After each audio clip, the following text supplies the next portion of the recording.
Warrior: The Story of Kibet and Eliza by Naomi's Village founder Bob Mendonza. We arrived in the morning at the childhood home of Pastor Peter Amandui. A visit was in order, having heard the news that he had found a boy with burned hands cowering in the bushes outside this home just 2 months before. Kevin, age 5, had been left hungry by his alcoholic grandmother. He was caught stealing food from a neighbor's garden, and when his grandmother found out, she put his hands in the fire as punishment. Amandui took him to the hospital and the grandmother to the police. Kevin and his 2 small cousins had been deposited unwanted at the grandmother's house by their prostitute mothers.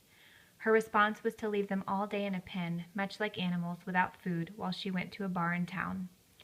I remember the first time I locked eyes with Kibet, the cousin of little Kevin. He was not yet 4, yet the hardening had already happened.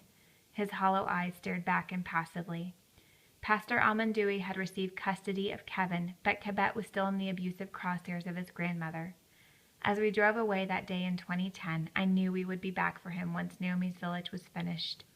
I will never forget returning in June 2011, excited and a bit afraid to see how the little warrior had fared in those 15 months. Unexpectedly, we were given the other little girl too.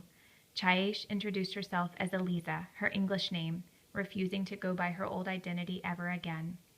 Sadly, she never said goodbye or looked back at her grandmother, the shack, or the pen as we drove off. Some places were never meant to be home.